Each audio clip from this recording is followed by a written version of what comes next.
Assalamualaikum warahmatullahi wabarakatuh. Perkenalkan, nama saya David Mulyana. Ingin mempresentasikan review jurnal implementasi pemeliharaan produktif total studi. Anggota kelompok adalah Nuzul Eki Farezi, saya sendiri David Mulyana, Santoy Dewanta, dan Dika Brilian Fatama. Implikasi praktis: memberikan panduan praktis tentang jenis proses TPW yang cocok untuk keadaan yang berbeda dan dalam kaitannya dengan tujuan strategis perusahaan tertentu. Dari data yang diberikan, praktisi dapat memahami pentingnya infrastruktur yang relevan, khususnya peran yang dimainkan oleh koordinator TPW dan jenis pelatihan yang diperlukan untuk berbagai tingkat hierarki organisasi. Tujuan pilar TPW adalah yaitu memperbaikan terfokus, pemeliharaan otonom, pemeliharaan terencana, pemeliharaan kualitas, pendidikan dan pelatihan, pemeliharaan peralatan dini, dan keselamatan dan lingkungan. Sangat penting untuk keberhasilan TPW dan setiap studi kasus menyoroti cara menempatkan ini pilar di tempatnya. Orang Jepang berdasarkan pendekatan terencana untuk pemeliharaan preventif atau PW mengembangkan konsep pemeliharaan produktif total atau TPW. Nakajima di tahun 1986 menguraikan bagaimana pada tahun tersebut 20 perusahaan Jepang membentuk kelompok penelitian PW dan setelah misi ke Amerika Serikat pada tahun 1962 untuk mempelajari pemeliharaan peralatan, Institut Insinyur Pabrik Jepang atau JIPE dibentuk pada tahun 1969 yang adalah pendahulu Japan Institute of Plant Maintenance atau JIPW. Perusahaan A. Studi kasus ini didasarkan pada pabrik di Inggris yang dibuka pada tahun 1968 untuk meningkatkan produksi di berbagai produk karya yang dihasilkan oleh grup.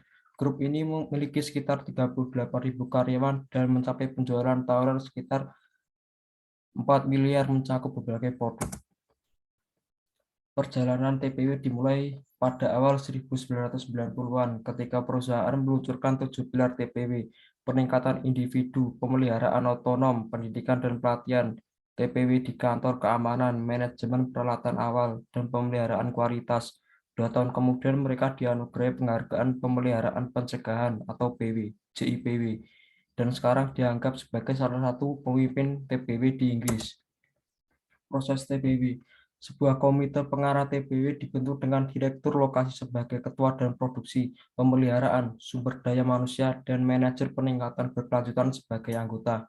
Bersama dengan perwakilan serikat pekerja, tujuan keseluruhan TPW adalah mencapai nol kerugian dalam kecelakaan, cacat, dan kegagalan, membuat sistem perusahaan untuk memaksimalkan efisiensi proses, melibatkan semua sektor termasuk produksi, pengembangan, dan administrasi, melibatkan semua karyawan mulai dari manajemen senior hingga operator dan clerical staff, dan mengembangkan kegiatan kelompok kecil. Koordinator TPW. Ketika TPW pertama kali dilaksanakan, 3 koordinator TPW ditunjuk, melaporkan kepada manajer perbaikan berkelanjutan. Peran mereka adalah memfasilitasi pelaksanaan TPW dengan bekerja sama dengan tim TPW dan ketua tim. Perusahaan masih memiliki koordinator, tapi pemimpin bisa melakukan sebagai besar fasilitas untuk memberikan dukungan teknis kepada tim insinyur perbaikan dialokasikan ke setiap departemen. Objek strategis. Tujuan strategis untuk grup yang perusahaan A adalah standar model organisasi di seluruh dunia, meningkatkan otonomi dan pemberdayaan semua level organisasi, memperkenalkan kerjasama tim yang efektif dan efisien, membuat struktur tim yang berdaya, meningkatkan fleksibilitas dan waktu reaksi terhadap kebutuhan pelanggan, dan meningkatkan daya asing, kualitas, kinerja, dan biaya. Model organisasi melibatkan pengurangan jumlah lapisan dari 5 menjadi 3 dalam organisasi, yaitu direktur, manajer, manajer departemen, supervisor, dan direktur, yaitu manajer pabrik, tim pabrik, dan tim shift, yaitu sel. Tim bertanggung jawab atas rencana strategis, kebijakan, prosedur, dan pengetahuan, serta komunikasi eksternal dan koordinasi internal tim.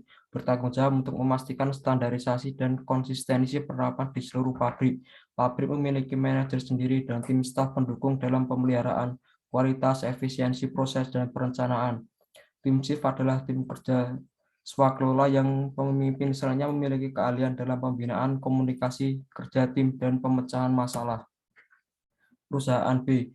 Perusahaan mengkhususkan diri secara eksklusif dalam pengemasan, memiliki jaringan global yang mencakup 30 negara di Eropa, Asia, Afrika, dan Amerika.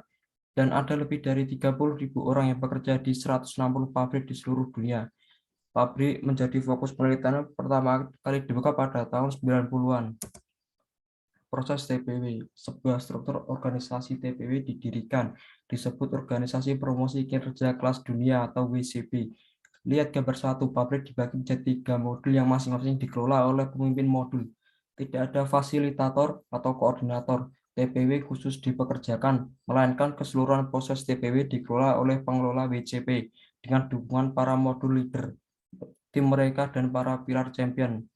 Kebijakan TPW perusahaan adalah mencapai status kelas dunia melalui kesadaran dan peningkatan tenaga kerja yang lengkap, pelatihan dan keterlibatan dalam kegiatan peningkatan berkelanjutan, menyediakan alat dan teknik untuk melampirkan dan menghilangkan semua kerugian yang diketahui, berdampak pada kualitas, produktivitas kami dan profitabilitas.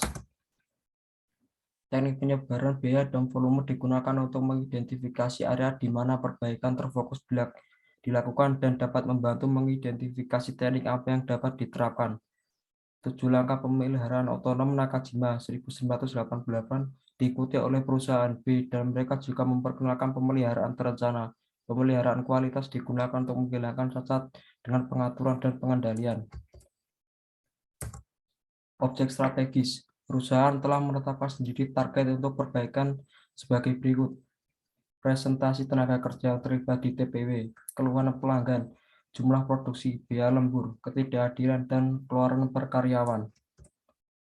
Untuk masing-masing dari ketujuh pilar TPW tersebut telah disusun rencana tertulis. Misalnya rencana pemeliharaan yang direncanakan adalah memperluas keberhasilan pemecahan ke seluruh departemen, terus mendukung pemeliharaan otonom, memperluas pengembangan sistem komputerisasi, melanjutkan pengurangan stok, memperluas sistem pemeliharaan zona ke mesin lain, mengembangkan sistem pencitraan termal untuk menggabungkan bagian mekanis, berkomunikasi dengan pemasok untuk sistem lain, misalnya analisis getaran, melanjutkan pengembangan sistem untuk pengadilan anggaran yang lebih ketat, dan meninjau biaya pemeliharaan.